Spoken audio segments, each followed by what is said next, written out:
Hello everyone, स्वागत छ तपाईँहरूको एडुक्रान्ति च्यानलमा। र मैले प्रिभियस भिडियोमा मैले सर्ट ट्रिक्सहरू इन्डियन नेसनल कङ्ग्रेसको 1885 देखिको 1920 सम्मको मैले सर्ट ट्रिक्सहरू प्रोभाइड गरेको थिएँ। र यदि तपाईँहरूले त्यो हेर्नु भएको छैन भने त्यो गएर चेक गर्नुहोस्, त्यो एकदमै तपाईँहरूलाई एकैछिनमा याद हुन्छ। र इन्डियन नेसनल कङ्ग्रेसको जुन चाहिँ इम्पोर्टेन्ट सेसन्सहरू कन्डक्ट भएको छ त्योहरू इक्जाममा घरिघरि सोधिबस्छ। त्यही भएर त्यसलाई याद गर्नु पनि पुरा टाइम लाग्छ, 2 महिनाहरू बित्छ, तर यादै हुँदैन। एकदम प्रोसेसहरू अलिक अब पढ्ने प्रोसेसमा बोरिङ भइदिन्छ, त्यो रट्दा ढिलो भइदिन्छ। त्यही भएर चाहिँ त्यो भिडियो हेरेर चाहिँ सर्ट ट्रिक देखाएको छु, त्यो गएर एकैछिनमा याद हुन्छ। एउटा भिडियो हेर्नुपर्छ, केही टेन्सन लाग्नु हुँदैन। त आज 1920 त्यहाँदेखिको कन्टिन्युएसन 1920 1946सम्म जुन जुन इम्पोर्टेन्ट सेसन्सहरू कन्डक्ट भएको छ त्यो म डिस्कस गर्न गइरहेको छु। र 1920 1946सम्म इम्पोर्टेन्ट सेसन्सहरू लगभग 10वटा जस्तो छ। 10वटा एकैछिनमा याद हुन्छ। अब हेर्दा लाग्छ कि 10वटा कहिले याद गर्नु के गर्नु, तर ट्रस्ट मी, म जसरी डिस्कस गर्छु म तिमीहरूलाई डिस्क्राइब गर्छु, एकैछिनमा याद हुन्छ। घरिघरि दिमागमा त्यो खेलिबस्छ कुराहरू पनि। 1922मा गया सेसन भएको हुन्छ। सीआर दास त्यसको प्रेसिडेन्ट हुनुहुन्छ।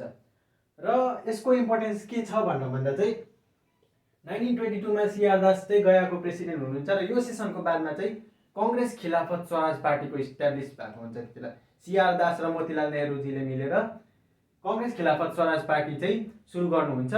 कङ्ग्रेसबाट छुट्टेको जस्तो टोटल डिभिजन आउँदैन, जस्तो कि 1907मा सुरत स्प्लिट भएको हुन्छ। 1907मा सुरत स्प्लिट भएको हुन्छ। सुरत स्प्लिटमा चाहिँ मोडरेट्स र एक्सट्रिमिस्टहरू विभाजन भएको हुन्छ। मैले पहिलाको भिडियोमा भनेको छु, त्यसमा गएर हेर्दा हुन्छ। मोडरेट्स र एक्सट्रिमिस्ट विभाजन भएको हुन्छ, डिभिजन भएको हुन्छ। र त्यो डिभिजनको बादमा चाहिँ इन्डियन नेसनल कङ्ग्रेसमा एउटा पोलिटिकल भ्याक्युम क्रिएट हुन्छ। त्यसको बादमा इन्डियन मुभमेन्ट एकदमै दबेर गएको हुन्छ। अलिकति सबै लिडरहरू, एक्सट्रिमिस्ट लिडरहरू प्रायः सबैजना जेलमा गइसकेको हुन्छ। र हाम्रो मुभमेन्ट पुरा अब मतलब दम घुट्दै गरेको हुन्छ। तर फेरि बादमा के हुन्छ भने चाहिँ 1916को बादमा लखनऊ प्याक्ट हुन्छ। लखनऊ प्याक्ट पछि चाहिँ मोडरेट्स एक्सट्रिमिस्ट पनि एक हुन्छ, कङ्ग्रेस र मुस्लिम लिग पनि एक हुन्छ। र त्यसपछि चाहिँ के हुन्छ भने बिस्तारै गान्धीजी आउनुहुन्छ अब फोरफ्रन्टमा। र गान्धीजी आएपछि एउटा नयाँ मोड छ हाम्रो इन्डियन नेसनल मुभमेन्टको इतिहासमा, हाम्रो इन्डियन नेसनल मुभमेन्टमा। र गान्धीजीले जसरी खुट्टा टेक्नुहुन्छ, आफ्नो पाइला टेक्नुहुन्छ, त्यहाँपछि नयाँ खालको मुभमेन्टहरू स्टार्ट हुन्छ। र त्यही कन्सिक्वेन्समा के छ भन्दा चाहिँ 1919मा जलियावाला बाग म्यासेकर हुन्छ। र 1920मा चाहिँ त्यो रौलाट एक्टहरूले गर्दा चाहिँ गान्धीजीले के गर्नुहुन्छ भन्दा चाहिँ नन कोअपरेसन मुभमेन्ट सुरु गरेको हुन्छ। र नन कोअपरेसन मुभमेन्ट सुरु गरेपछि सबैजना देशको मान्छेहरू, सबैजना इच एन्ड एभ्री पर्सनहरू चाहिँ सबैजना देशको मान्छेहरू चाहिँ अगाडि र सबै लिडरहरूले सपोर्ट गरेको हुन्छ। र नन कोअपरेसन मुभमेन्ट चल्दै गरेको हुन्छ। 1920मा रेजोल्युसन पास गरेको हुन्छ। 1921मा चाहिँ नन कोअपरेसन मुभमेन्ट एकदम जोडतोडले चल्दा चाहिँ एउटा इन्सिडेन्ट भइपठाउँछ 1922मा। र त्यो इन्सिडेन्ट के हो भन्दा चाहिँ चौरी चौरा इन्सिडेन्ट।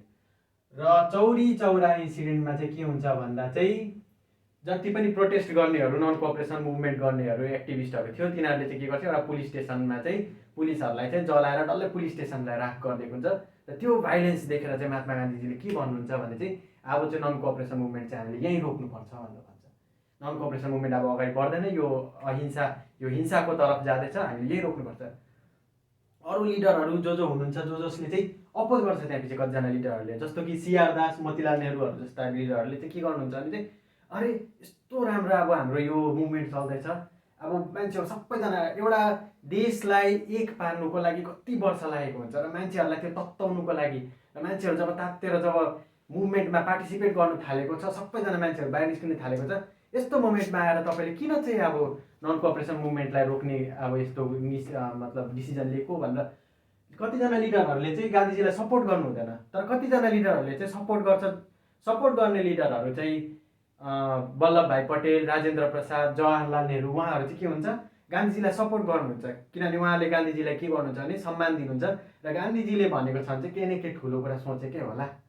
र गान्धीजीको कुराहरू, र कतिजना लिडरहरूले गान्धीजीको त्यो थट प्रोसेसलाई बुझ्नै हुँदैन। गान्धीजीको यो मुभमेन्टलाई रोक्नु पछाडिको निकै ठुलो कारण हुन्छ। त्यो म पछि डिस्कस गर्छु। र त्यो एकदमै इन्ट्रेस्टिङ छ। र त्यति बेला चाहिँ के हुन्छ भने जसले चाहिँ गान्धीजीलाई सपोर्ट गरेको हुन्छ, जो गान्धीजीकै फेभरमा हुन्छ, तिनीहरूलाई के भन्छ भनेर चाहिँ नो चेन्जर्स भनेर भन्छ।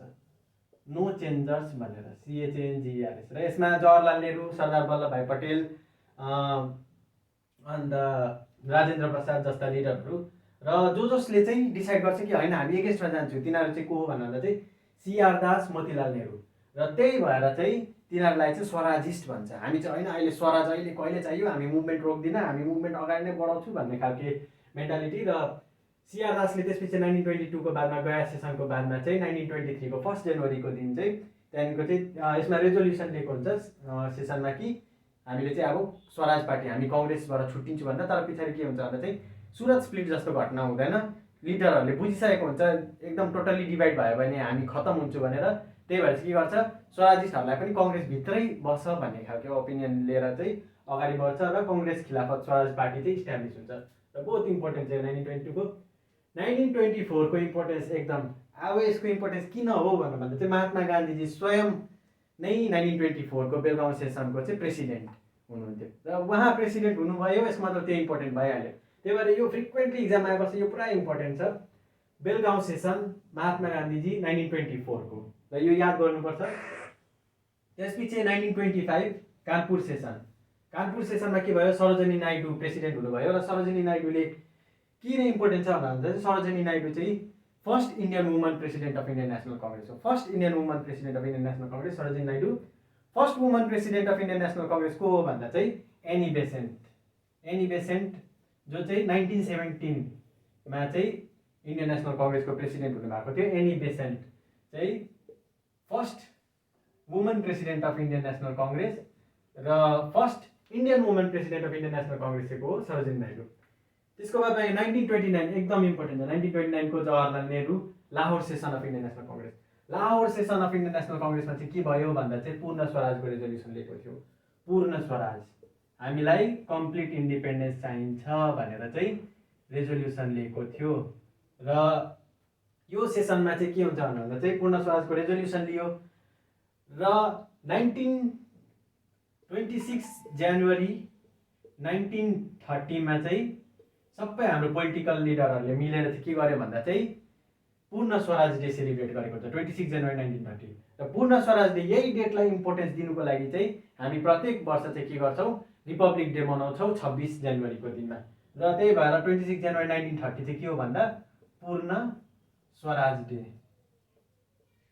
र पूर्ण स्वराजको रेजोल्युसन कुन चाहिँ सेसनमा लिएको हो भन्दा चाहिँ Lahore session of Indian National Congress, Jawaharlal Nehru जसको प्रेसिडेन्ट हुनुहुन्थ्यो 1929मा। एकदम इम्पोर्टेन्ट छ यो।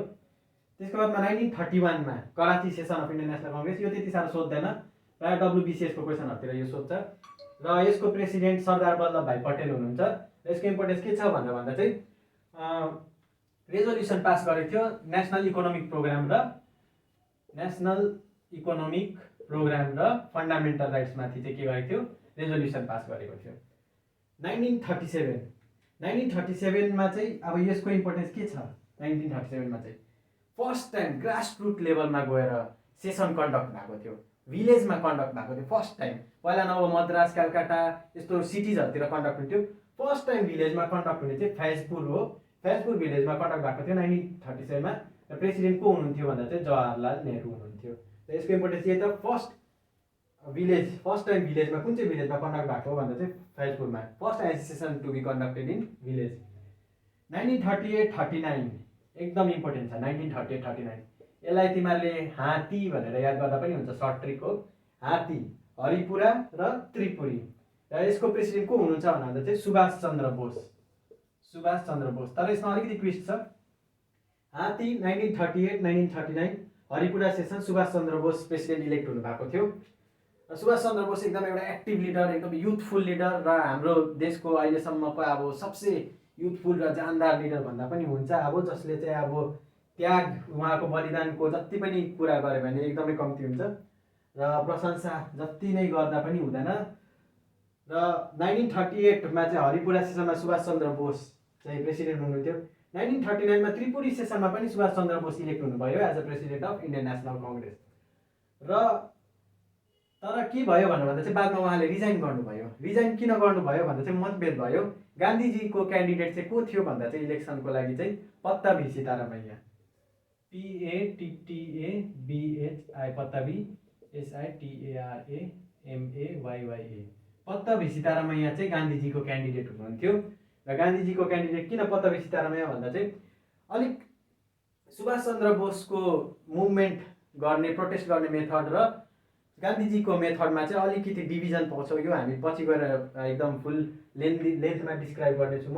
अहिले भनिदिन्छु कि उहाँहरूको मेथड एडप्सनमा चाहिँ अलिकति डिभिजन थियो। त्यसले गर्दा चाहिँ के भयो भन्दा चाहिँ गान्धीजी र उहाँहरूको आपसी मतभेद हुन थाल्यो हल्का फुल्का। र त्यसको बादमा चाहिँ गान्धीजीले चाहिँ पत्ताबी सीतारामैयालाई चाहिँ as a presidential candidate elect गर्नुभएको थियो। तर के भयो भन्दा चाहिँ मान्छेहरूले त्यति बेला के गर्यो, सुभाष चन्द्र बोसलाई नै मन पराएकोले गर्दा चाहिँ सुभाष चन्द्र बोस नै हुनुपर्छ भनेर इलेक्सनमा जोडतोडले सुभाष चन्द्र बोसले जित्नुभयो र सुभाष चन्द्र बोस प्रेसिडेन्ट हुनुभएको थियो। तर पछि गएर चाहिँ सुभाष चन्द्र बोसले रिजाइन गरिदिनुहुन्छ प्रेसिडेन्सिपबाट।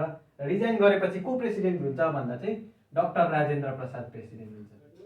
डाक्टर राजेन्द्र प्रसाद प्रेसिडेन्ट हुन्छ र सुभाष चन्द्र बोसले त्यहाँपछि रिजाइन गरेर 1939मा फरवर्ड ब्लक इस्टाब्लिस गर्छ। फरवर्ड ब्लक, र यो एकदम इम्पोर्टेन्ट छ। फरवर्ड ब्लक पुरा आउँछ क्वेसनमा, 1939मा हो। यही त्रिपुरी सेसनको कङ्ग्रेसको बादको घटनाहरू हो।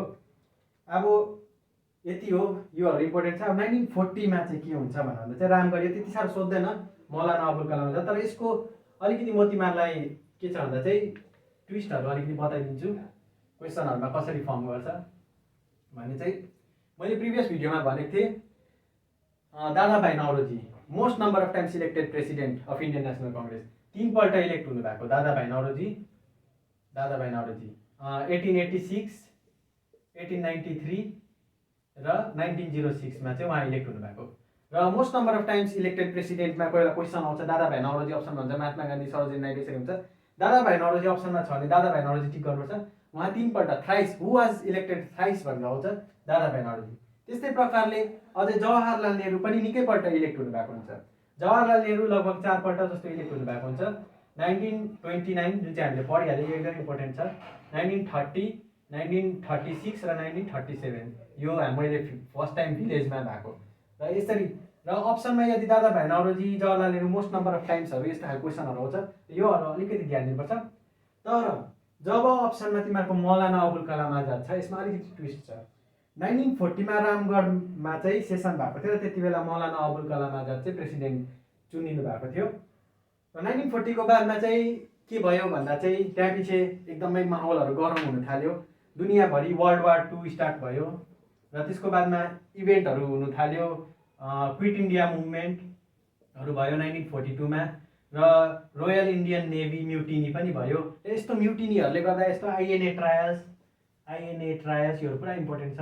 यस्तो कुराहरूले गर्दा चाहिँ के भयो भन्दा चाहिँ 1940 को बादमा चाहिँ 1940 to 1946 सम्म चाहिँ के भयो भन्दा चाहिँ सेसनहरू कन्डक्ट हुन सकेन। जुन चाहिँ एनुअल सेसन हुन्छ त्यो सेसनहरू कन्डक्ट हुन नसकेकोले गर्दा चाहिँ त्यहाँ पछि नयाँ प्रेसिडेन्ट इलेक्टै भएन।